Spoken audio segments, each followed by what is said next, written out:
ja mis oligi nagu, ma arvan, probleem oli see, et ma hästi tugevalt arendasin endal võimet vaadelda oma kogemust,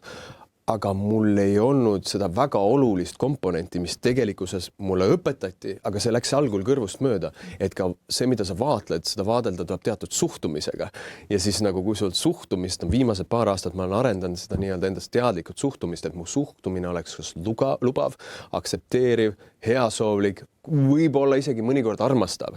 Ja vot siis ei ole see, armastavast kohast ma ei saa enda vastu öelda, et see valu on jura, vaid ma saan aru selge, et see on minevikus mingid hetked, kus mineviku alarit lapsepõlves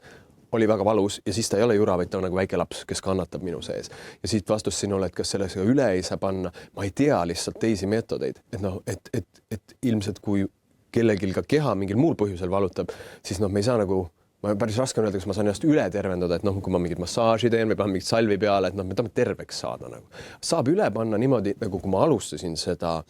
tugevat sisemise arengu rada, siis ta ei olnud mu jaoks teadlikult sisemise arengu rada. See oli see, et noh, sa tead, ma käisin 2010, 11, 12 üsna mitmel korral erinevates kohtades maailmas, eriti šamaani rännakutel ja tegin erinevaid psühhedeelseid aineid, proovisin ayahuascat ja seeni ja nii edasi, nii edasi. Ja see oli kõik nii põnev. Ja võt seal sai üle panna läbi selle, et